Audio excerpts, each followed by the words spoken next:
আজ জামাই ষষ্ঠী এবং পাশাপাশি আগামী কয়েকদিন পরেই কিন্তু ঈদুল আজহা অর্থাৎ কুরবানি পালন হতে চলেছে এবং সেই কারণেই কোনো রকম যাতে অপ্রীতিকর ঘটনা না ঘটে এবং এলাকার কি পরিস্থিতি রয়েছে সেটা দেখতে টহল শুরু করেছে ডানকুনি থানা। এই মুহূর্তে আগডাঙ্গাতে রয়েছে, আমরা দেখতে পাচ্ছি ডানকুনি থানার পুলিশ তারা বাইকে করে বিভিন্ন এলাকায় যাচ্ছে, বিভিন্ন মসজিদ প্রাঙ্গণ যেগুলো রয়েছে, বিভিন্ন এলাকায় যেখানে মূলত কুরবানির কথা রয়েছে সেই সমস্ত জায়গায় তারা গিয়ে এভাবেই কিন্তু টহল দিয়ে দেখছে, এলাকার যারা মানুষ রয়েছে তাদের সঙ্গে কথা বলছেন। এই মুহূর্তে আগডাঙ্গাতে আমরা রয়েছি, সেখানেও তারা আসলেন এবং এই যে মসজিদ রয়েছে সেখানে যারা ইমাম রয়েছে এছাড়া এলাকার মানুষ তাদের সাথে কথা বলে তারা জানার চেষ্টা করছে কেমন কি পরিস্থিতি রয়েছে, কতটা আয়োজন কি রয়েছে। এভাবেই কিন্তু ডানকুনি থানার পুলিশ আজকে ডানকুনির বিভিন্ন এলাকায় গিয়ে তারা এই যে টহল সেটা দিচ্ছে। ডানকুনির আগডাঙ্গা সহ নিজ ডানকুনি সহ বিভিন্ন জায়গায় গিয়ে তারা টহল দিয়ে তারা বোঝার চেষ্টা করছে কি পরিস্থিতি হয়েছে। দেখলাম পুলিশ আসলো, তোমাদের সাথে মানে কি কথাবার্তা হলো আজকে? দেখুন, বরাবরই প্রত্যেক বছরের ন্যায় এবছরেও আমাদের ডানকুনি থানার প্রশাসন এসেছেন, যাতে করে পশ্চিমবাংলা সহ এবং ডানকুনি এলাকায় একটা শান্তির যে বার্তা প্রথম থেকে ছিল সেটাকে রক্ষা করার জন্য তাঁরা আপ্রাণ চেষ্টা করেন এবং এই বছরও সেই উদ্যোগের কারণেই আজকে এখানে উপস্থিত হয়েছেন এবং আমাদেরকে যে মিটিং হয় প্রত্যেক বছরেই এই বছরও সেই মিটিংয়ে উপস্থিত থাকার জন্য আহ্বান করেছেন। মিটিং হয় বলুন। ৩ তারিখ সন্ধ্যা 4:30টার সময় মিটিং হবে ডানকুনি থানাতেই। তো ডানকুনি এলাকায় যত মসজিদ রয়েছেন সেই মসজিদের প্রত্যেকটা ইমাম এবং মসজিদের যে কমিটি আছেন তাদের যারা সম্পাদক সভাপতি আছেন সকলকে সেখানে উপস্থিত থাকার জন্য আমন্ত্রণ পত্র দিয়ে গেছেন। তো আমরা চেষ্টা করব এবং অবশ্যই আমাদের এটা থাকা একান্ত কর্তব্য মনে করি, কারণ এটা আমাদের জাতি ধর্ম বর্ণ নির্বিশেষে একটা শান্তির বার্তা স্বরূপ।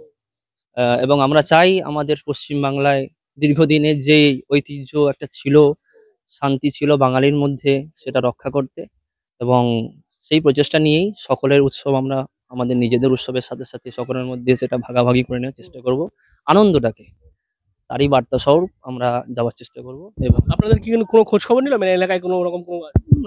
ওনারা জানেন যে ডানকুনি এলাকা অবশ্যই শান্তিপ্রিয় এলাকা, এখানে তেমন মানে সাম্প্রদায়িকতা উগ্রবাদিতা নেই এবং যাতে না হয় তার কারণেই ওনারা আগে থেকে একটা খোঁজ খবর নিচ্ছেন এবং স্টেপ নিচ্ছেন।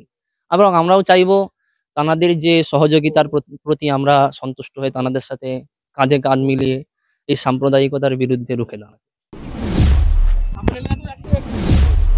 হ্যাঁ, আমরা এসেছিল ঈদের জন্য খোঁজ খবর নিতে, যাতে শান্তিপূর্ণ ভাবে ঈদ উপলক্ষ দেওয়া হয়।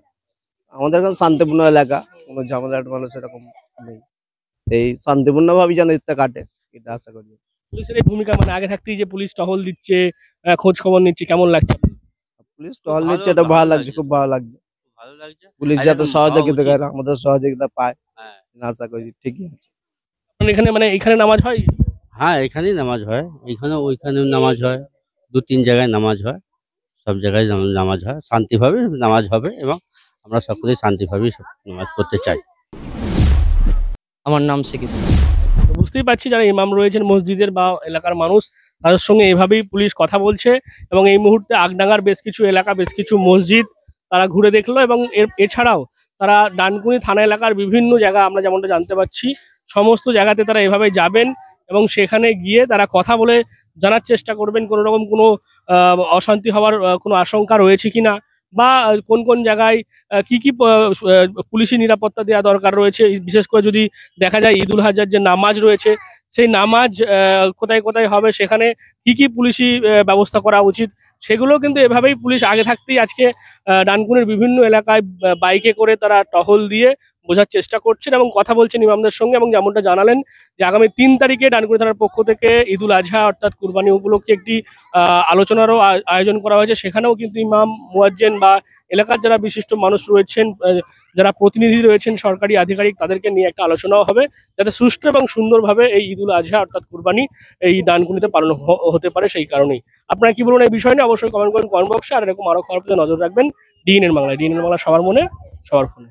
বাড়ি হোক কিংবা অফিস, কিচেন হোক কিংবা বাথরুম, সবকিছুই মনের মতো করে সাজাতে আজই আসুন আল আমিন মার্বেল হাউস। এখানে নামি দামি এবং গুণগত সম্পন্ন মানের টাইলস, মার্বেল এবং গ্রানাইটে রয়েছে প্রচুর সম্ভার। আমাদের ঠিকানা আল আমিন মার্বেল হাউস, গ্রাম মুকুন্দপুর, পোস্ট মশাট, জেলা হুগলি, পিনকোড 712701। আমাদের কন্ট্যাক্ট নাম্বার 7319093272, এছাড়া 7063845499।